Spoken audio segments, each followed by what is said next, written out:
The three main words of this last series was pain, misery, and depression. Gary King joins me on this episode of the Bleed Orange and Blue podcast, and we got a lot to talk about right after the intro.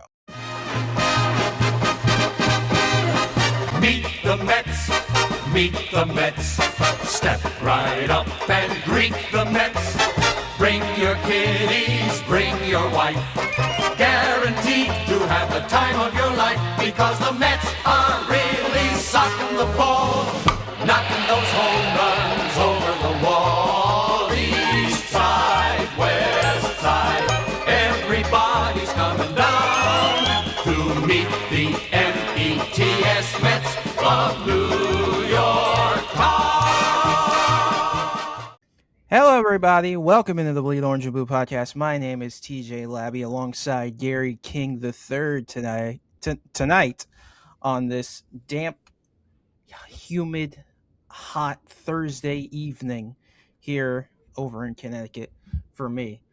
But I can tell you another team that was damp and just full of just nothing, and that was the New York Mets, as they shockingly and probably not surprisingly got swept against the Los Angeles Dodgers and have now lost 8 straight games and have been off to their worst start, or apparently according to Evan Roberts, their worst start in 19 games since 2011.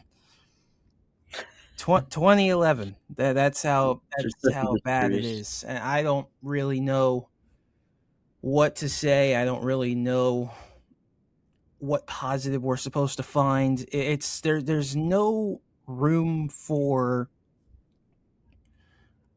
positivity because this team is garbage. Let's just call a spade a spade. They suck.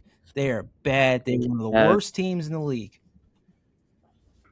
Well, like you were saying earlier to me, I think it was we've been playing we had the worst record since June 14th About of last year. Yeah, I think we have the 4th fewest wins, only below probably Colorado or something of that sort. I don't know. I just saw the stat. I cannot confirm nor deny that, but no, it's true, and it's not fun, especially looking at I mean what the Mets have looked like when on a losing streak.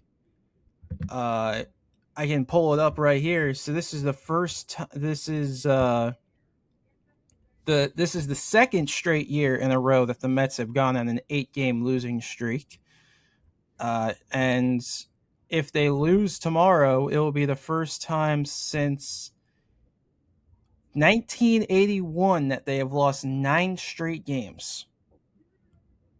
So it could get a lot worse tomorrow. Or actually, no, probably first time since 2004 that they've lost 9 straight games. But yes, it could get a lot worse tomorrow as they travel over to Wrigley to play the Chicago Cubs, who haven't been playing the greatest of baseball either. But considering how the Mets have been playing, you don't really need to be playing good baseball. You just have to play mediocre and get out of maybe 7 to 8 innings. Just put up maybe 3 or 4 runs on the Mets and you're good. It's ball game. Unless you're facing Nolan McLean, of course, who is undoubtedly the ace.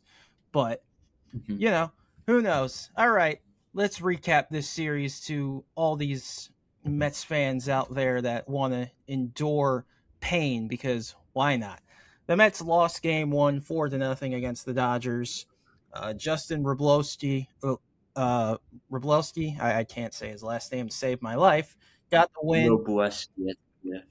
He went 8 innings scoreless for the first time in his career, because of course he did. He gets the win. He improves to 2-0 with a 2.12 ERA, and David Peterson gets the loss, who has been dreadful. And I mean dreadful for the Mets. He's 0-3 now with a 6.41 ERA. The final line for this game, the Mets with no runs, 3 hits, no errors. Dodgers with 4 runs, 8 hits, and no errors. And this is the pitching stat line for the game for the New York Mets. David Peterson went 5 innings, gave up 5 hits, 4 earned runs, 4 walks, 7 strikeouts, including a home run to Andy Pages. Craig Kimbrell then also came in this game. He pitched an inning, only gave up a hit. He's looked great since coming up from AAA. And then Joey Gerber, who also came up from AAA because they recently DFA'd Luis Garcia and Richard Lovelady, finally. He went 2 innings, gave up 2 hits, 1 walk, 5 strikeouts. The Mets in this game didn't even have runners in scoring position at all, as they left 1 runner. That's right, 1 person left on base the entire game. The hitting stat line is just as putrid as the pitching stat line. Lindor 0 for 4 with nothing across the board. Robert Jr. 0 for 3. Vientos 0 for 3 with a strikeout. Bo Bichette 0 for 3. Jorge Polanco 1 for 3. Francisco Alvarez 1 for 3. Tommy Pham 0 for 3 with a strikeout. Marcus Semien 1 for 3. And then Tyrone Taylor went 0 for 3. The Mets struck out only 2 times in this, while Mets pitching somehow, someway struck out the Dodgers 12 times. And the scoring is pretty straightforward. Will Smith an RBI single in the bottom of the first. Then Andy Pajas with a 3-run shot in the bottom of the third, and that was all she wrote. It was over after the 3rd inning, ladies and gentlemen, and that would bring the Mets losing streak to an astounding 6 games in a row that they have lost. Moving on, it's not fun. It was not fun watching that game, and I think what did we talk about in that game? I can't remember what we were talking about in that game 1. I think we all were like, oh, once Pajas hit the home run, it's like, oh, time for bed. Yeah, it was done. To be honest, it was done when the first runner came in the first inning. Yeah. That's how I looked at it. Once the first run came in, even before the Pies home run, I was like, this game's over. Yep, that sounds about right. Let's move on to game 2, of which could have been a lot better if the Mets offense knew how to offense. They would lose 2-1 against the Dodgers. That would put a cap of the series, as the Dodgers would win the series, and that would be the 2nd straight series loss for the Mets, as 2-1 victory for the Dodgers. Blake Trinan got the win because he was the pitcher of note in the 8th inning when the Dodgers took the lead. Brooks Raley got the loss. He unfortunately gave up the hit. It was not his fault. And then Alex Vesia gets the save, his 2nd of the season for the Dodgers. The final line in this one, the Mets with 1 run, 4 hits, 1 error. Dodgers 2 runs, 3 hits, and no errors. Let's talk about that 9th inning. Oh, we'll talk about that 9th inning. Don't you worry. We will talk about that 9th inning. And apparently, vintage Yamamoto, as LA Ace shakes off the leadoff home run, which was the only run of the game from Francisco Lindor. That would be his first RBI and first actually good hit in this series and or season. Yamamoto also retired 20 straight, so that's how much of a pitching duel this is. But let's just talk about our pure ace, and that man's name is Nolan Lightning McLean, as he would get Jacob deGrom again. He went 7 innings, gave up 2 hits, 1 earned run, 2 walks, 8 strikeouts. That earned run only came off because of a walk and then a double by Will Smith, and then it was an RBI ground out by Freddie Freeman, is what it is. It was only tied at that point. And then Raley came in with inning pitched, gave up a hit, an earned run, 2 walks, and a strikeout. And that earned run, I have to mention, was BS, but we will get to that in just a moment. The team runners in scoring position, they went 0 for 2 and left 4 runners left on base. And then the hitting line for the Mets was, again, not the greatest. Lindor, 2 for 4 with an RBI and a strikeout. Robert Jr., 0 for 4 with a strikeout. Jorge Polanco, 0 for 4 with 2 strikeouts. Bo Bichette, 1 for 4 with a strikeout. Francisco Alvarez, 0 for 3 with a walk and a strikeout. Brett Baty, 0 for 3 with 2 strikeouts. Mark Vientos, 0 for 3 with 2 strikeouts. Marcus Semien, 0 for 3 with a strikeout. And Carson Bench, 1 for 3, as the Mets would strike out 11 times in this game. But now, here is the scoring line from this game. Lindor, of course, with the leadoff home run in the top of the first. You're thinking, oh, finally, that means Lindor is going to break out of his slump now, right? Wrong. Freddie Freeman with an RBI ground out. That gets the game tied at 1. And then just the The Yeah, bloop hit by Kyle Tucker to take the lead for the Dodgers, and honestly, it was the most Mets thing that could have happened. Because of course, for real. I was like, oh my, when he hit that, I'm like, oh my god, it's gonna drop. yep, Knowing our luck. sounds about right. And then what Gary was referring to, that ninth inning, and oh boy, was it a ninth inning as Jorge Polanco would strike out on 2 pitches outside the plate.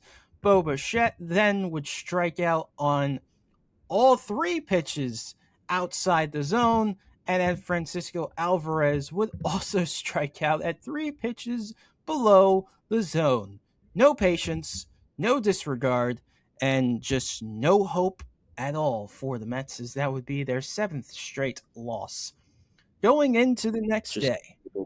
But before the next day happened, this was hilarious when I saw this, and I'm like, I'm sure this isn't going to be anything, but why not? There is a current wrestler by the name of Danhausen that he does the thing that it's like you are cursed and all that sort of stuff. Like that's his gimmick. Brian Schwartz, who is a former writer for WWE, is a huge Mets fan, which I did not know until yesterday. He said that he will put Danhausen's face on one of the production trucks if he can uncurse the Mets. But honestly, let's be honest with ourselves. Even if he could do that, even if Danhausen did have that power, even he cannot stop what this dumpster fire of a team has been, as they would lose on Jackie Robinson Day because the Dodgers had plot armor. Let's just be honest with ourselves. Jackie Robinson Day. Of course, Jackie Robinson played his entire career with the Brooklyn Dodgers. The Dodgers would win this game 8-2. Shohei Ohtani would get the win. He would improve to 2-0 with a 0.50 ERA. Clay Holmes getting a loss. He is now 2-2 with a 1.96 ERA. The final line of this game, the Mets had 2 runs on 5 hits, no errors. The Dodgers had 8 runs on 12 hits and no errors, as it was just pure domination by the Dodgers of like every single game in this series. Clay Holmes, he went 5 innings, gave up 4 hits, 2 earned runs, 1 walk, 4 strikeouts, and a home run. Tobias Myers then came in for 2 innings of work. He gave up 3 hits, 1 earned run, no walks, 2 strikeouts, and a home run. Devin Williams, who hasn't pitched since Tuesday, shocker, gets absolutely lit up as he goes a third of an inning. That's right, only a third of an inning, giving up 3 hits, 4 earned runs, 1 walk, 1 strikeout, 1 home run, which would be a grand salami by Teoscar Hernandez. And then Austin Warren came in. He went 2/3 of an inning, gave up 2 hits, 1 earned run, 1 strikeout, and a home run. The Mets in this game would go 2 for 10 with runners in scoring position and would leave 6 men on base. And the hitting stat line for it was not any better. Lindor, 0 for 4 with 2 strikeouts. Robert Jr., 0 for 4 with 2 strikeouts. Beatty, 0 for 4 with 2 strikeouts. Bo Bichette, 1 for 4 with a run scored and a strikeout. Francisco Alvarez, 0 for 2 with a walk and a strikeout. Carson Benj, 1 for 4 with a run scored and a strikeout. Marcus Semien, 1 for 3 with a walk and a strikeout. MJ Melendez, who was the best hitter of the night, as he would get the call up from AAA in the DH spot, would go 2 for 4 with an RBI and 2 strikeouts. And then Tommy Pham, who has just been god-awful since being called up, he went 0 for 4 with 2 strikeouts. The Mets would strike out 14 times in this game, looking more dead than ever. The scoring in this game, again, straightforward. Hai-Sung Kim with a 2-run homer. That made it 2-0 Dodgers quite early in the bottom of the second. Then MJ Melendez with a ground rule RBI double in the top of the 5th made it 2-1, and maybe some hope for the Mets. Unfortunately, Alvarez had to make a boneheaded play before that, and in the case of it, even if it was tied, it wouldn't have meant anything because Teoscar Hernandez, of course, with a solo home run in the bottom of the 6th off Tobias Myers. And then, it was Dalton Rushing who hit the grand slam. It would be his 4th home run of the year. It would make it 7-1 Dodgers. And then Kyle Tucker with an solo home run made it 8-1 Dodgers. And then just to show that maybe he has a little lick of hope, I doubt it, Marcus Semien with an RBI single, and that would make it 8-2 Los Angeles, and that would be your final score as the Dodgers sweep the Mets for the first time since 2021. They have won a series against New York in LA, and that would make the Mets losing streak extend to a sparkling 8 games in a row. And let's just admit it, Mets fans, it has not been fun. And it's not fun when your supposed captain is smiling after being struck out against Shohei Ohtani, because it's all sunshine and rainbows and cookie cutter answers and oh, I'm the best and oh, I'm the greatest and oh, I'm getting paid all this money. And it's like, who cares?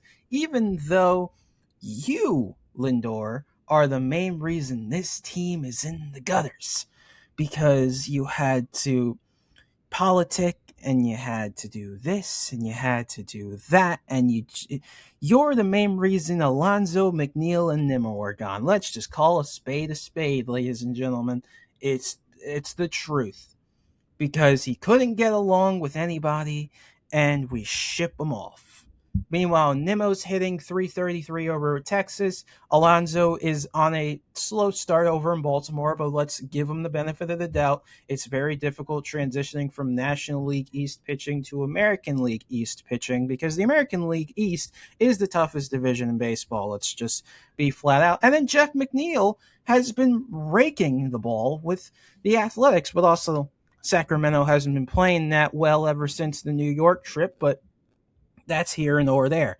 Meanwhile, I think it was hilarious that last night Edwin Diaz might have made an appearance, but then the Dodgers were like, you go take the night off. We don't need you. We don't need you at all. And basically, that was all she wrote. And tell me when I'm telling lies, because this team is borderline trash, and it just does not seem like a culture shock is coming. No, I don't think we're even close right now to it. I really don't. I really thought 2 years or close to 2 years ago in 2024, after the NLCS, I thought maybe a culture shift and the signing of Juan Soto was was one of the beginnings of it. No, because last year happened, and we all know what happened last Yep. year. Just has not been fun. And it doesn't help that Soto's been out. He's on the IL. He's out. He's been out for that stretch of time. And honestly, I feel bad for him the most, because he's probably thinking he's the reason why we're losing so many games, except it's not. It's not. It's not him because you know what? Before he got injured, we weren't hit. He was the only one that was hitting. Yeah. He was a clutch guy. It just Mm-hmm. doesn't make sense to me how you go from an amazing series over in San Francisco and getting a comeback walk-off win in game one in the Diamondback series to falling flat on your face, and you can't even get a run across. This team, I think I heard from, I think it was Dave LaGreca or something like that, has scored, I think, 2 or fewer runs in the span of 30 plus innings. That is pathetic, considering how much money we're paying the team that we have. It's a terrible look. Over $400 million payroll. Am I Yeah. right?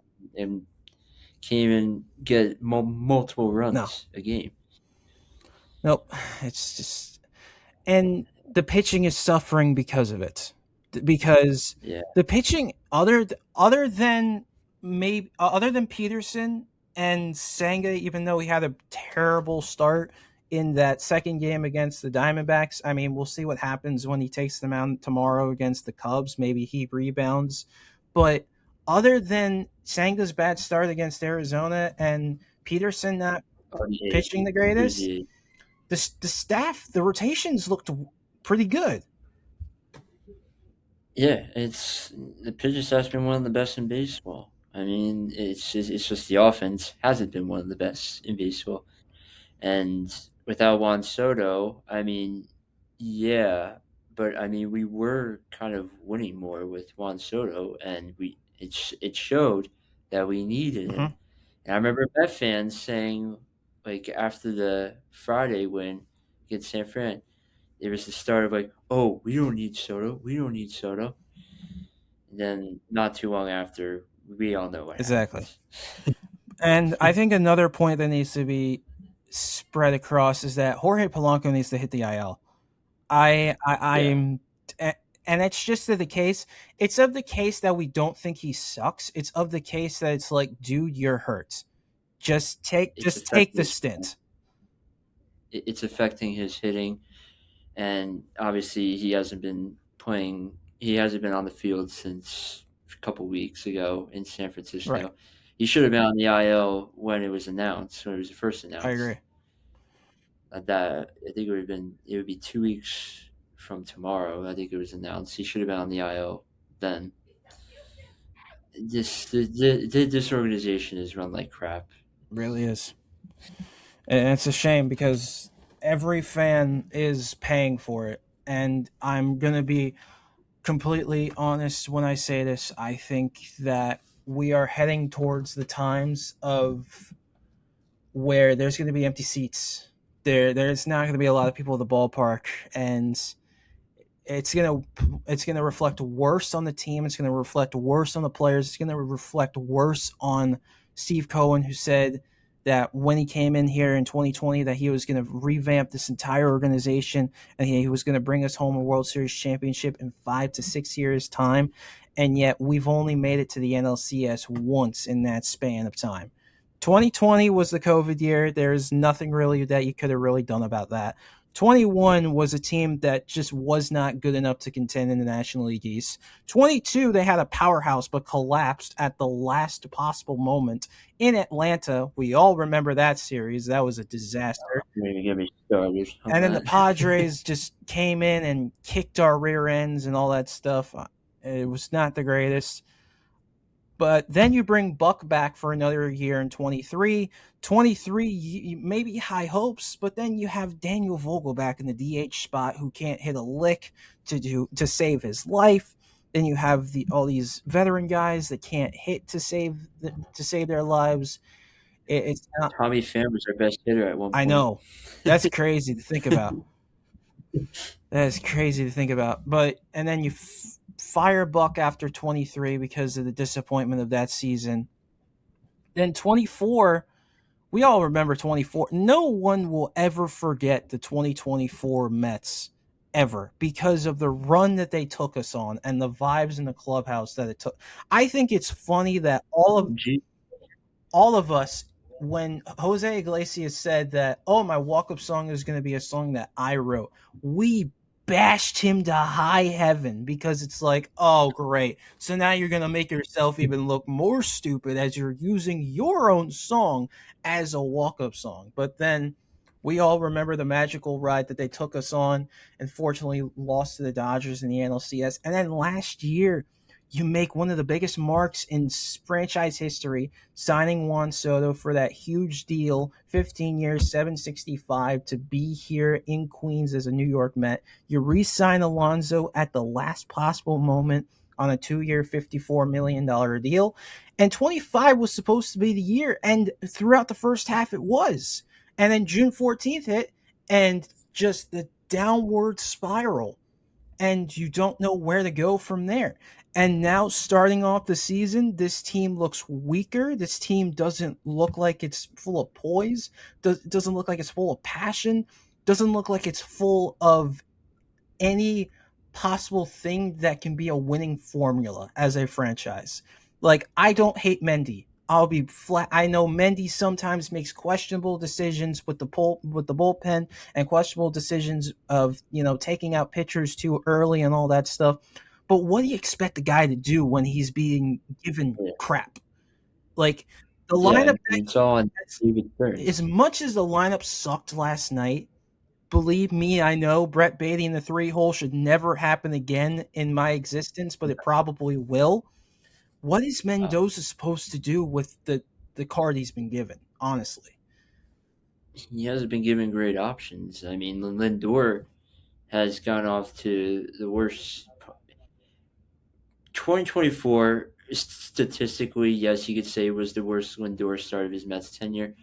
However, this feels Mm, worse because of the way he didn't get an RBI until a couple of days ago. His first RBI, his first home run was the same at bat. I mean, this, he's dealt he's dealt with not great options, and it's on David yeah, Stearns. And we it it might be time. It might be time to end the Brett Beatty and Mark Vientos experiment. This is year 4 of yeah. this. I mean, they've shown what they are. They're they could be solid at best, but they're inconsistent year to year. I f- and it may be a hot take, but I don't know. And I even talked to my grandfather about this with Vientos. I feel like that Mark might have taken roids back in 24 to be as good as he was, because you can't tell me that he can have progression like he had over in 24 with over 25 plus home runs and clutch performances in the postseason, and then 25 fall off the biggest cliff ever, and then still suck here in the year 2026. I feel like something is off there. I mean, that could be true. I mean, I'm not gonna assume. I just think he just had like an outlier year, like an all-star caliber kind of year, and he's just been what he is since then. Right.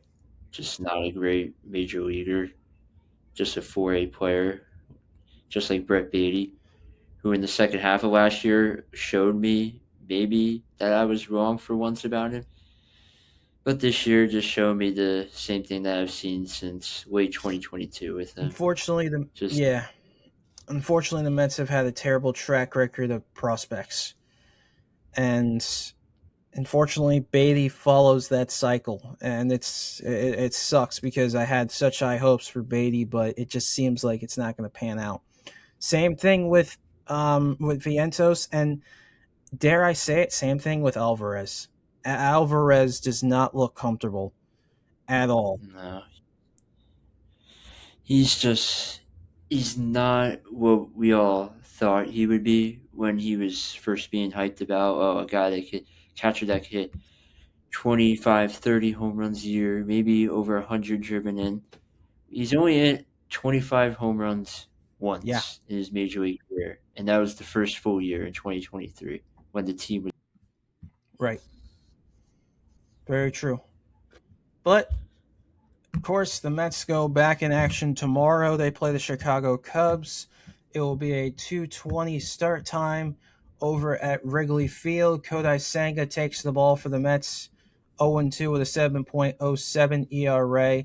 And it doesn't get any easier for the Mets, as they would have to face Edward Cabrera, who's going to be starting for the Cubs tomorrow. He is 1-0 with a 1.62 ERA. This game will be on Pix 11. The Mets, of course, are 7-12 and are in fifth place in the National League East, while the Cubs are at 500. They are 9-9 and are fifth in the National League Central. But let me just take a look real quick if the Cubs played tonight. They did not, so that is their legit record.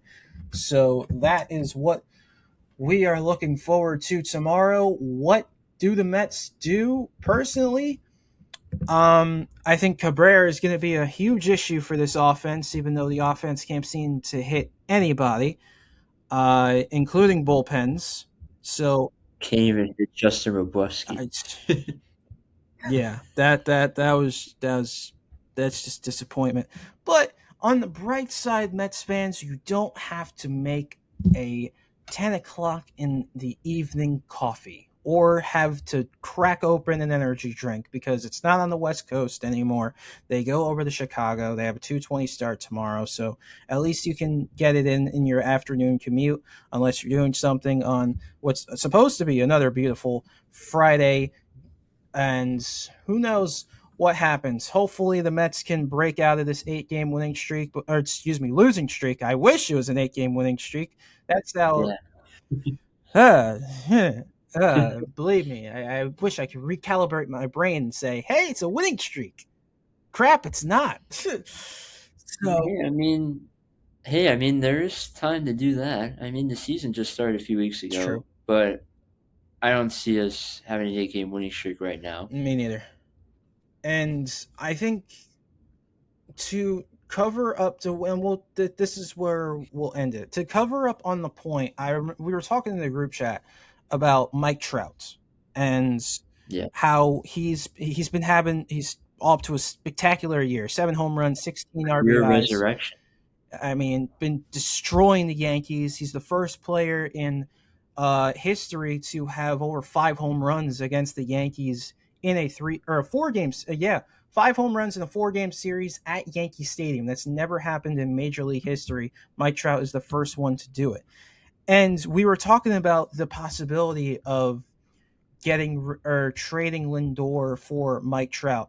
As much as that would be amazing to everybody who's a fan of this organization, having Trout finally being escaped from the hellhole that is the Angels, I think that's going to be, as much as I would love it, as much as it would be really cool, I think he would struggle more here than he struggled in Los Angeles. And the reason being is because he's been playing in the American League his entire career, ever since he got called up by the Angels in 2010, 2011. So he's been on American League pitching for over 15 plus years. And then coming over to the Mets to face the National League East's best top pitching, because Zach Wheeler is going to be back, and that those top guys are going to be back eventually. So who knows what happens there.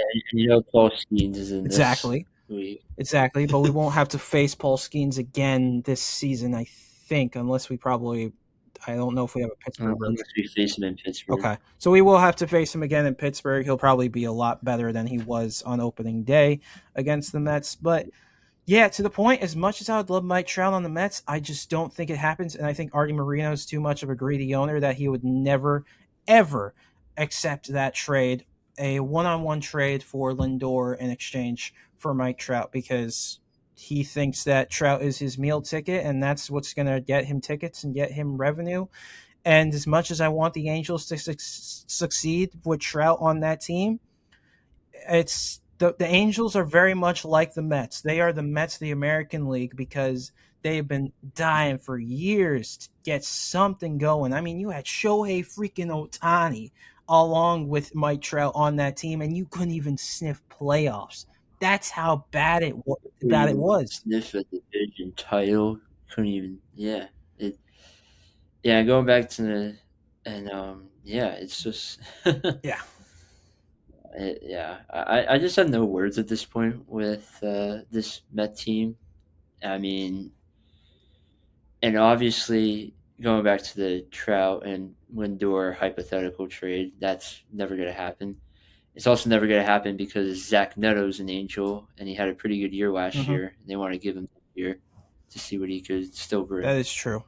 That is very, very true. But yeah, Mets fans, we're pretty much done with Lindor. We'll just flat out say it.